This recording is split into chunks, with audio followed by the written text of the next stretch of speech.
กรรมการสั่งถอยสุดท้ายแล้วเอาออกมาเลยจ้า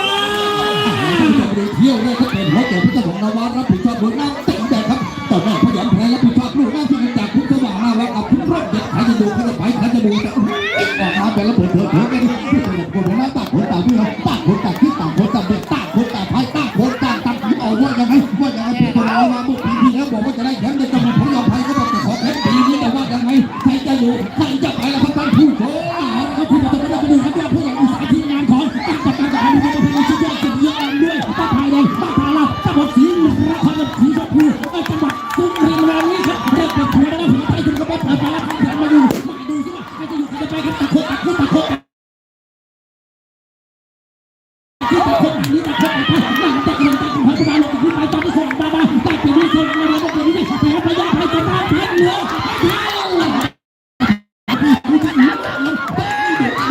และการไทยจะไม่มีใครยอมเปลี่ยนเปลี่ยนได้เจ้าสังเปลี่ยนห้าดาวมาจะระเบิดเถิดแถวอย่างนี้